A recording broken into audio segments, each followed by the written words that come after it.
Radhe Radhe friend, जय माता दी। आप सभी को अधिक मास की ढेरों शुभकामनाएं, पुरुषोत्तम मास की ढेरों शुभकामनाएं।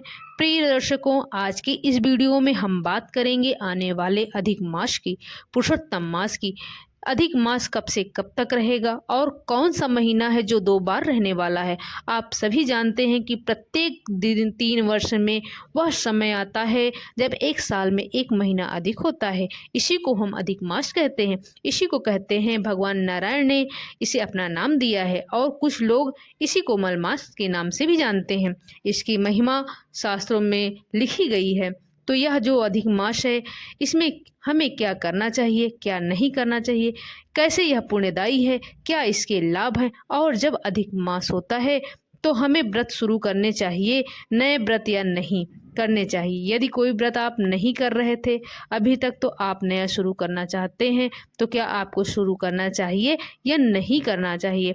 आप जो व्रत कर रहे थे उनके उद्यापन अधिक मास में किए जाते हैं या नहीं किए जा सकते हैं, और जिस वर्ष में अधिक मास पड़ता है उस वर्ष में उद्यापन किए जाते हैं या नहीं किए जाते हैं। इस प्रकार की संपूर्ण जानकारी अधिक मास में आने वाले पुरुषोत्तम मास के विषय में आपको प्रदान की जाएगी। इसके नियम बताए जाएंगे। आपसे निवेदन है कि वीडियो यदि थोड़ा सा भी उपयोगी लगे तो कृपया एक लाइक अवश्य कर दीजिएगा।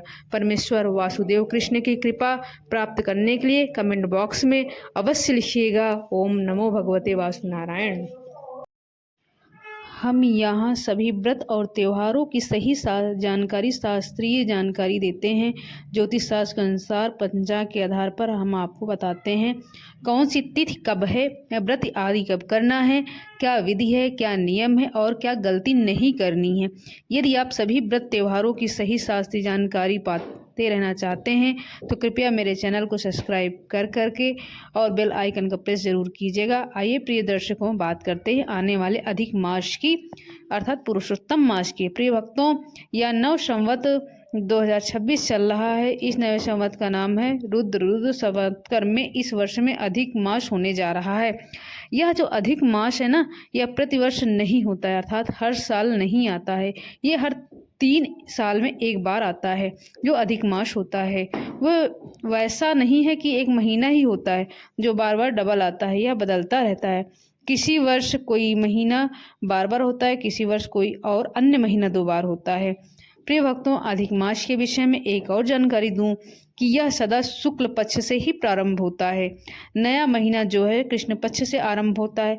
आप सभी जानते हैं कृष्ण पक्ष से नए महीने की शुरुआत होती है पूर्णिमा के अगले दिन से, परंतु जो अधिक मास होता है उसकी शुरुआत शुक्ल पक्ष की प्रतिपदा से होती है। इसलिए उसकी गणना में सामान्य मनुष्य बड़ी गलतियां करता है। उसकी गणना कभी भी वो नहीं कर पाता। यहाँ आपको उसकी गणना भी बताएंगे, गणना की विधि भी बताएंगे कि कैसे आपको गणना करनी है। यह जो अधिक मास का समय है प्रिय भक्तों, यह विशेष समय होता है और विशेष कल्याणकारी होता है।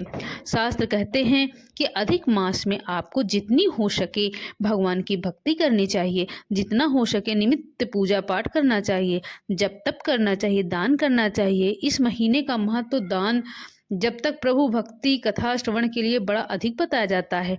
शास्त्र कहते हैं कि इस महीने में जो भगवान की आराधना करता है, भगवान की भक्ति करता है, वह कल्याणकारी फल प्राप्त करता है।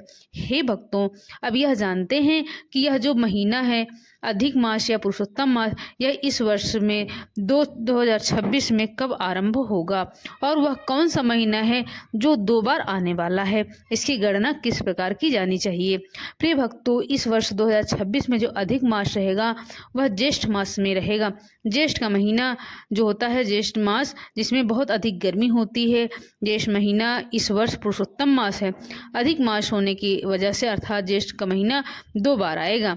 लगभग 58 से 60 और जेठ में जो आने वाले तिथि त्योहार आदि हैं उन्हीं में अधिक मास के तिथि त्योहार, एकादशी आदि भी मनाए जाएंगे। तो उन तिथियों का विशेष रूप से आपको ध्यान रखना चाहिए। जो हमारे दर्शक एकादशी का व्रत करते हैं उनको ध्यान देना चाहिए कि इस वर्ष एकादशी 24 न होकर 26 की जाएगी। अधिक मास होने के कारण सभी त्योहार जो पिछले वर्ष बहुत जल्दी जल्दी आ गए थे वो अब देर से आने आरंभ हो जाएंगे। जैसे ही अधिक मास आ जाएगा तो त्योहार आएंगे। इस बार चाहे वो रक्षाबंधन हो, चाहे जन्माष्टमी हो, चाहे एकादशी हो, देव उठनी एकादशी हो, दिवाली हो, गोवर्धन पूजा हो, या सब इस वर्ष देर से आने वाले हैं। और इस वर्ष देर से आने वाले सभी त्योहारों का, सभी व्रतों का अभिप्राय है जब इस वर्ष का अंत होगा, समापन होगा, तो अर्थात जब होली आएगी तो होली भी देर से आएगी और चैत नवरात्र भी देर से ही आएंगे। पूरा 1 महीना बढ़ जाने के कारण इस वर्ष सभी त्योहार विलंब से होंगे। इस वर्ष जो अधिक शुरू हो रहा, इस वर्ष से अधिक मास होने की वजह से ज्येष्ठ महीना में लग रहा है। यह कब शुरू होगा, कब होगा समाप्त? तो प्रिय दर्शकों, सबसे पहले हम ज्येष्ठ मास की बात करते हैं। तो ज्येष्ठ का जो महीना है ये आरंभ हो जाएगा 2 मई से 2026 से। 2 मई 2026 से ज्येष्ठ मास शुरू होगा और यह 29 जून को जाके समाप्त होगा। इस प्रकार से लगभग 58 दिन का यह ज्येष्ठ मास रहने वाला है, क्योंकि इसी में अधिक मास भी है। अब बात करें इससे अधिक मास कब है। देखिए, अधिक मास का अभिप्राय यह नहीं है कि पहले जो है मुख्य ज्येष्ठ होगा और जो समाप्त हो जाएगा तो अंतिम जो 30 दिन है वो अधिक मास के होंगे। इसकी गणना इस प्रकार से नहीं की जाती है। मैंने आरंभ में ही आपको बताया कि ज्येष्ठ मास कभी कभी जब भी शुरू होते हैं, अधिक मास जो शुरुआत है वह सदा शुक्ल पक्ष में होती है। अगर हम आरंभ से शुरू करेंगे तो इसकी शुरुआत होती है कृष्ण पक्ष से, और हम कहें कि पहले 30 दिन ज्येष्ठ मुख हो गया है, उसके बाद ज्येष्ठ अधिक हो गया है, तो फिर से उसकी शुरुआत कृष्ण पक्ष से ही आ जाएगी। इसलिए शास्त्रीय विधि कही गई है कि मध्य से हमेशा अधिक मास का आरंभ होता है, मध्य से आरंभ होता है और मास की समाप्ति के पहले ही वो अधिक मास समाप्त होता है। तो इस वर्ष जो शुद्ध ज्येष्ठ कृष्ण पक्ष रहने वाला है, शुक्ल ज्येष्ठ कृष्ण पक्ष रहने वाला है, वो 2 मई से और 16 मई तक रहने वाला है। 2 मई से होकर 16 मई को यह समाप्त होगा। क्या शुक्ल पक्ष, ज्येष्ठ कृष्ण पक्ष, इसके बाद 17 मई से 17 मई 2026 के पुरुषोत्तम मास की शुरुआत होगी, शुभारंभ होगा। दिन रहेगा रविवार का। तो मई में जो पुरुषोत्तम मास आरंभ हो और पुरुषोत्तम मास आरंभ होगा, और क्योंकि हमने आपको बताया है कि पुरुषोत्तम मास में सबसे पहले शुक्ल पक्ष आता है, इसलिए 17 मई 2026 से और 31 मई 2026 तक अधिक मास का शुक्ल पक्ष रहेगा। ज्येष्ठ अधिक मास शुक्ल पक्ष और 1 जून 2026 से 15 जून 2026 तक अधिक ज्येष्ठ मास कृष्ण पक्ष रहेगा, क्योंकि हमने बताया आपको आरंभ में ही कि अधिक मास में पहले शुक्ल पक्ष आता है, बाकी जितने भी 12 महीने हैं ना वो कृष्ण पक्ष से शुरू होते हैं, पर जो अधिक मास होता है वो सदा शुक्ल पक्ष से शुरू होता है। इसलिए जेठ के मध्य से आरंभ हो रहा है 17 मई से और 15 जून को अधिक मास समाप्त होगा और अधिक ज्येष्ठ समाप्त होता है। तो इस प्रकार से यह पूरा पुरुषोत्तम मास या कहें अधिक मास से रहेगा 17 मई 2026 से और 15 जून 2026 तक, और इसके बाद 16 जून से पुनः शुक्ल ज्येष्ठ आरंभ हो जाएगा। शुक्ल ज्येष्ठ का समापन होगा 29 जून 2026 को। इस प्रकार से ये अधिक मास रहने वाला है और 29 जून के बाद 30 जून से आषाढ़ मास की शुरुआत हो जाएगी। अब प्रश्न उठता है कि इसमें हमें क्या और क्या नहीं करना चाहिए। तो जितना हो सके हमें अधिक मास में भगवान विष्णु की आराधना करनी चाहिए, भक्ति करनी चाहिए, जप करना चाहिए, तीर्थों में जाना चाहिए, तीर्थों में स्नान करना चाहिए, भगवान के दर्शन करने चाहिए। पुराण कहते हैं कि जितना हो सके अधिक मास में, पुरुषोत्तम मास में पवित्र नदियों में स्नान करना चाहिए। गंगा स्नान करिए, गोदावरी स्नान करिए, यमुना स्नान करिए, जहाँ संगम है संगम के तट पर स्नान करिए। अधिक मास में इसका बड़ा उत्तम फल कहा गया है। और अधिक मास का फल पाने के लिए अधिक मास महात्म्य अवश्य सुनिएगा। अधिक मास की जो शास्त्रीय कथा है ना, जो पुराणों में वर्णित है, यह कथा हम आपको सुनाएंगे। 31 अध्याय की यह कथा है, तो प्रतिदिन उसका लाभ अवश्य लीजिए। ठीक वैसे ही जैसे अभी वैशाख मास चल रहा है और वैशाख मास की वीडियो यूट्यूब पे मेरे आई है, मेरे चैनल पे आई है, लोग सुनते भी हैं। आप सभी से निवेदन है कि मेरी वीडियो सुनिएगा ज़रूर, देखिएगा ज़रूर।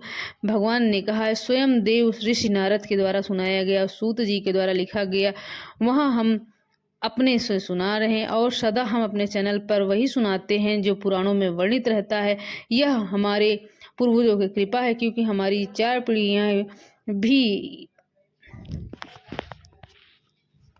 पीढ़ियां भी भक्ति मार्ग से जुड़ी हुई हैं। आपको अधिक मास का लाभ लेना है, महात्म्य आदि सुनते हुए, स्नान आदि करते हुए, खूब दान पुण्य के कार्य करते हुए हम बात करते हैं कि यह जो अधिक मास का समय है, या जब अधिक मास जिस वर्ष में आया है या आ रहा है, तो उसमें हमें उदय आदि करने की चाहिए कि नहीं करने चाहिए, नए व्रत शुरू करने चाहिए कि नहीं करने चाहिए, इसके विषय में शास्त्रों की क्या आज्ञा है। प्रिय दर्शकों, इसके विषय में शास्त्रों में लिखा गया है। निर्णय सिंधु का यहाँ पर उदाहरण दूंगी कि निर्णय सिंधु में लिखा गया है कि बाली वृद्धि बलिम चिल्लोचते उद्यापन परमम कार्य। तो यह श्लोक जो कहा गया है, इसका अर्थ है कि जब गुरु और शुक्र अस्त हो, गुरु ग्रह या शुक्र ग्रह अस्त हो, या जब गुरु और शुक्रवार अवस्था में हो, या वृद्ध अवस्था में हो, क्योंकि ये अवस्थाएं होती हैं, उम्र होती है, इसके अनुसार यह जानकारी दी जाती है। दी गई शास्त्रों में तो जो बुध और शुक्र अस्त हो, या वृद्ध हो, या बाल्यावस्था हो, या कुछ तो अधिक मास हो, पुरुषोत्तम मास हो, कोई भी नया व्रत आदि आरंभ नहीं करने चाहिए। यदि आप किसी व्रत को पहले से लगातार करते आ रहे हैं तो किसी भी व्रत का इस समय उद्यापन नहीं करना चाहिए। जब गुरु या शुक्र दोनों में से कोई भी ग्रह अस्त हो उस समय पर, या दोनों बाल अवस्था में हो, दोनों में से कोई वृद्ध अवस्था में हो, तो उस समय या अधिक मास में उस समय पर हमें कोई भी व्रत शुरू करना नहीं चाहिए, न ही नए व्रत, न ही उद्यापन करने चाहिए।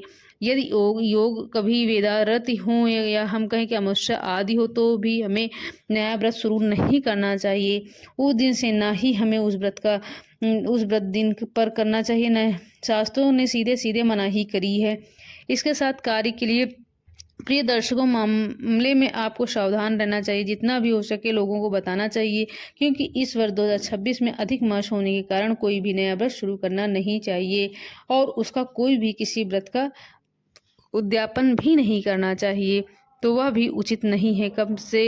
जब से अधिक मास लग रहा है तब से ये आरंभ हो रहा है, तो यह आरंभ हो जाएगा 17 मई के बाद।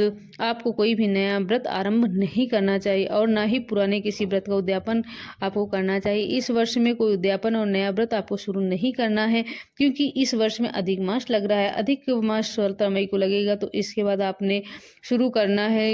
जो उसके बाद जो भी व्रत पड़ेंगे उनका उद्यापन आपको नहीं करना है। एक बात और बताती चलूं कि अधिक मास आपको 33 के द्वारा पितरों को शांत कर सकते हैं, उनको तृप्त कर सकते हैं। तो अधिक मास में आप पितरों का भी पूजन आदि कर सकते हैं, उनको शांत करने को उपाय ढूंढ सकते हैं, जो भी पंडित शास्त्रों में लिखा गया उस हिसाब से। ये थी दर्शकों मेरी तरफ से पूरी जानकारी मेरी तरफ से। अगर आपको पसंद आई हो तो लाइक सब्सक्राइब शेयर जरूर करिएगा। राधे राधे फ्रेंड, जय माता दी।